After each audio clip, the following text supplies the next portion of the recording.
Okay. I just want the area, this green area. How do I get that green area? It's the area under the curve between g of x and the x-axis. How do I get that? You find the area of that, whatever that... How did we do it for f of x? The integral from a to b of g of x. Now that gives me this green. What if I want to find, let me find another color. That inside area, that little football. This area. Football. Subtract what? F of x minus the integral of whatever that is minus the integral of the g of x. Okay, the area would be the integral from a to b, the area between the curves of f of x minus g of x dx. So we subtract the lower function from the upper function. You know, we always have the definitions. The definition says that both f and g have to be continuous. And in this case, we can subtract as long as g of x is less than f of x over the interval that we're looking at. But to find the area between curves, we have our limits of integration, which in this case is these points of intersection from a to b. It's not really the points of intersection. I'm just going from a to b of the upper function minus the lower function. I want to find the area of the region bounded by y equals x squared plus 2, y equals negative x equals 0, and x equals 1. Okay, just looking at this, what do you think the limits of integration are?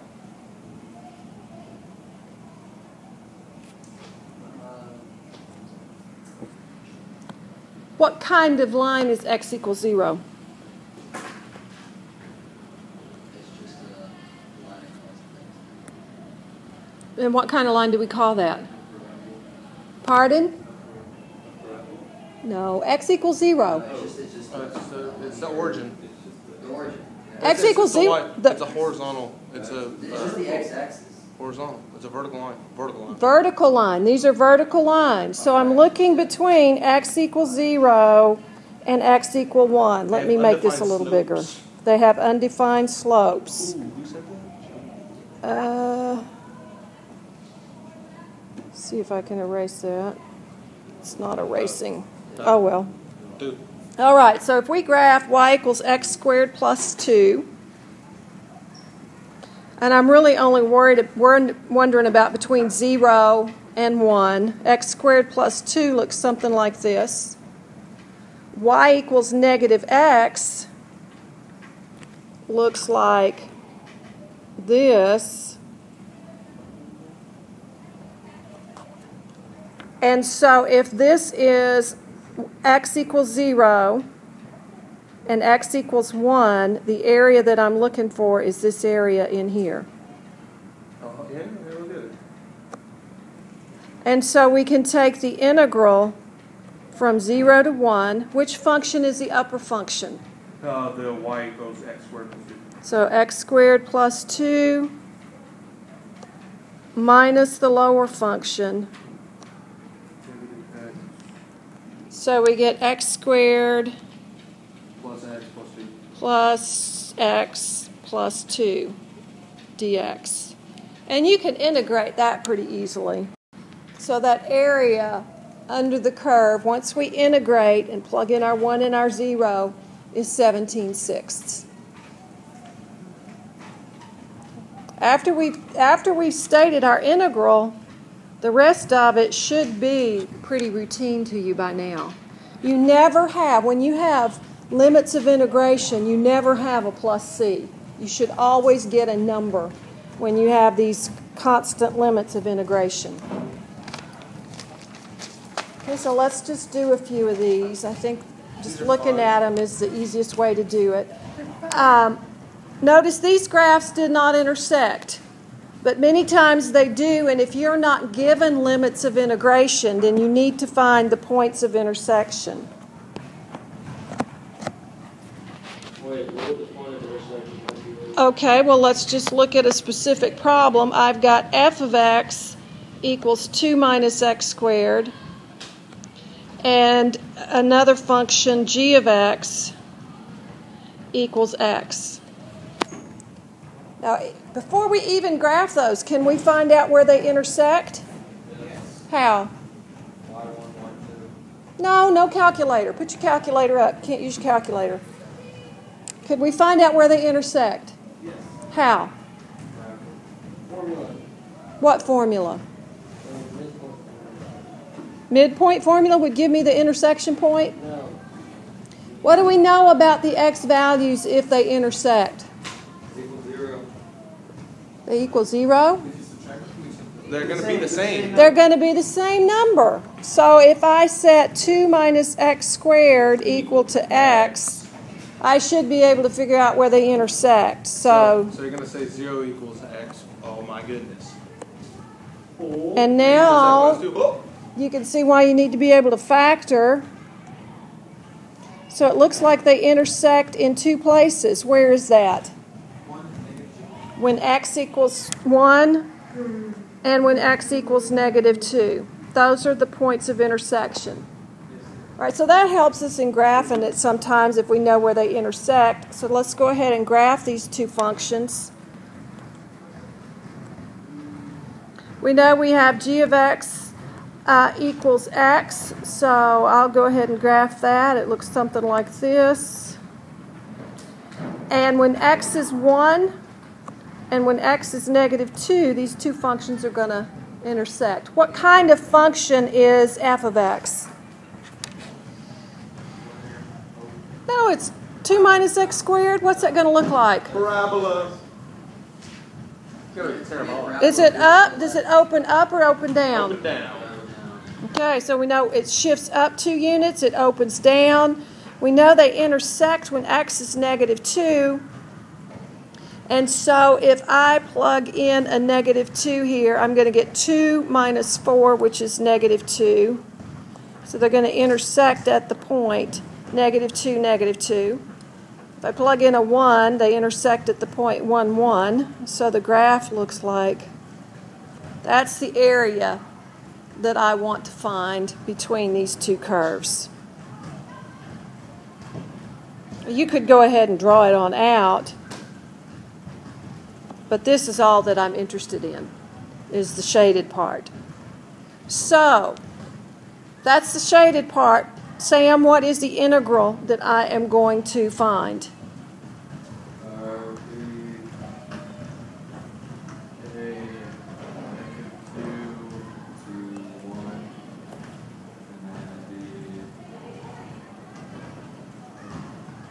Which function's on top? 2 minus x squared.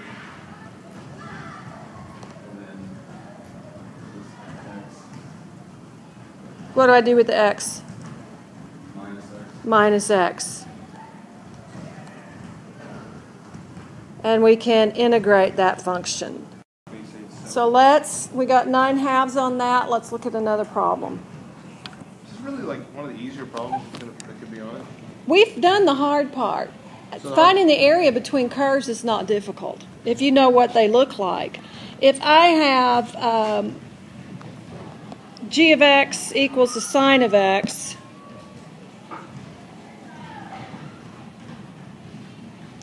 and h of x equals the cosine of x. Now these are going to intersect in a lot of places, and so I want to find the area of one region. All right, so the first thing we need to do, I can go ahead and graph it, because we know that the sine of x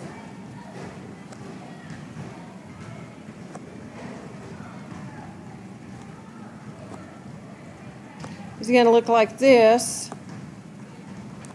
and the cosine of x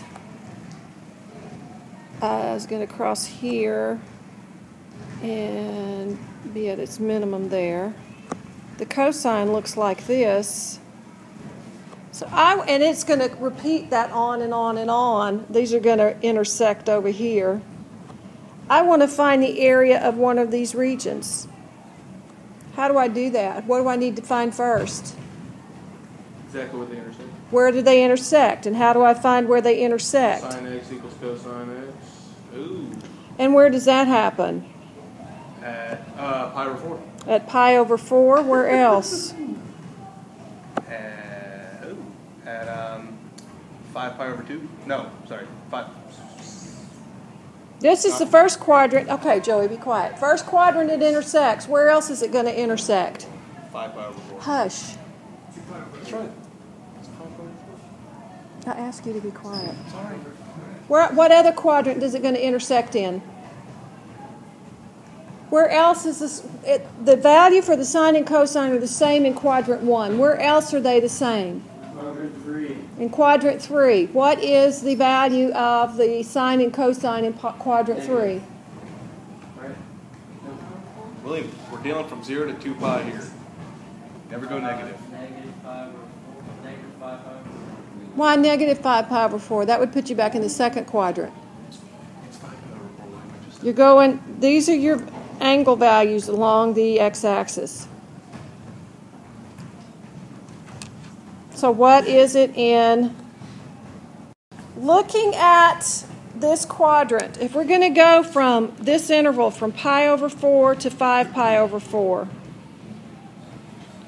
which function's on top, the sine or the cosine? Adam? Which one's on top, sine or cosine? Okay, so we're going to have sine x minus cosine x dx.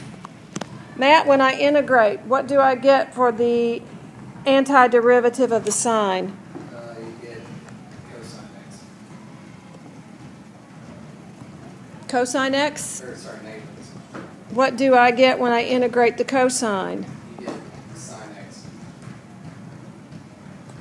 And I'm going to evaluate that at 5 pi over 4 and pi over 4. Just a little hint, it's probably easier if you factor out the negative and apply that at the end.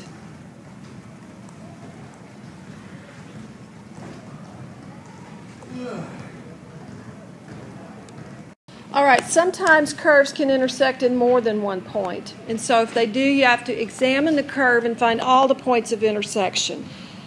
Because for part of the interval, one function could be on top and it could switch at one of those points of intersection.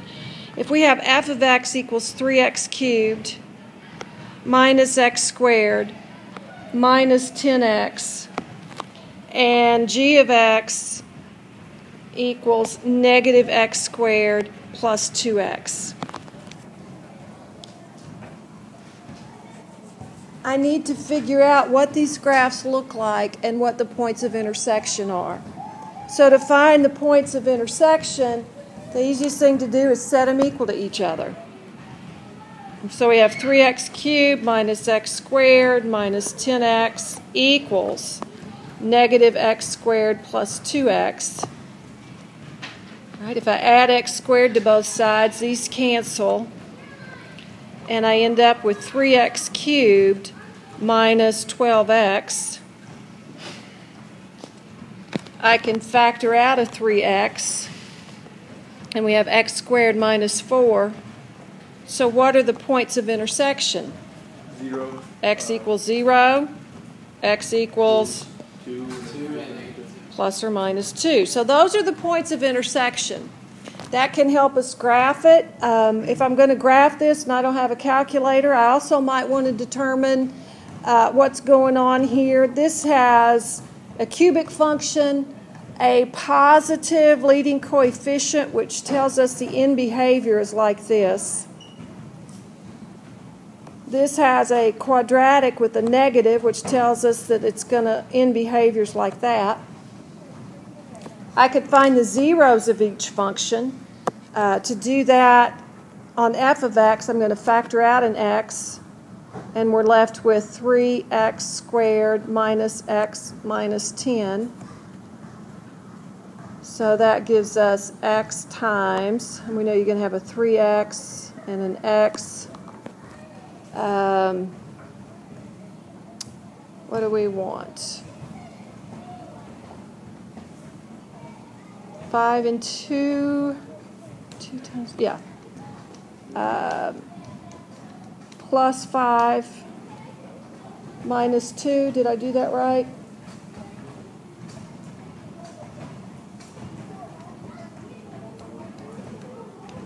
Because that would give me 3x squared minus x minus 10. So I have a 0 at 0, at negative 5/3, and at 2. That's going to cross the x-axis. This other one's going to cross the x-axis. If I factor out a negative x, I'm left with x minus 2. It's going to cross at 0 and at 2. So we can take that information to graph our functions, because we don't have a calculator available.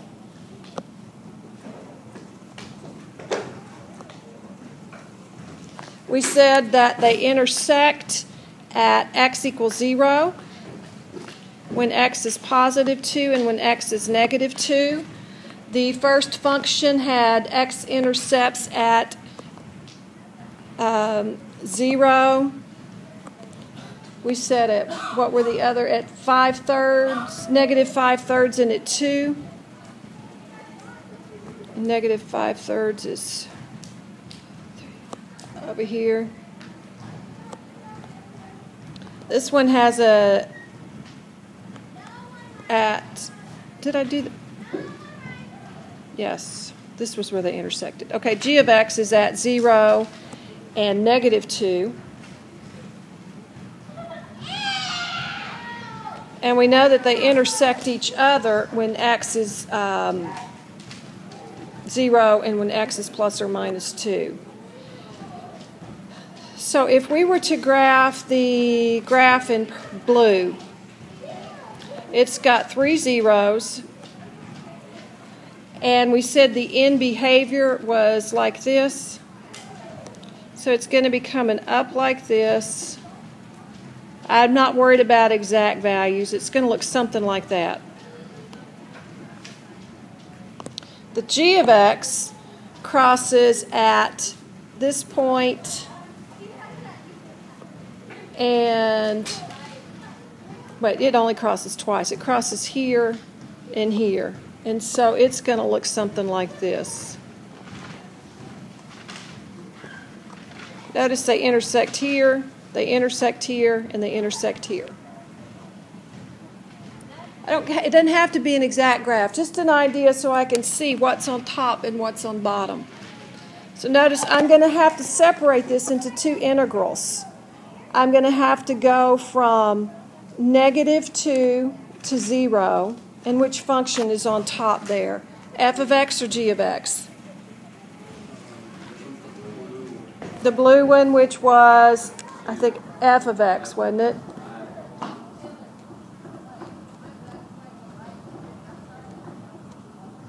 And I add to that the integral from 0 to 2. Here, which one's on top? G of x minus f of x. In these problems that we've worked so far, if I'm looking at the area and I were going to draw rectangles, they would be vertical rectangles. You know, if you were going to take a bunch of Riemann sums, you'd do them vertically because you're doing upper minus lower. And that works well with these functions because these were all functions. They were y equals, and it didn't matter what the degree was for x. But sometimes we have to take horizontal representative samples. And our function may be in y instead of in x. So we're going to look at an example like that.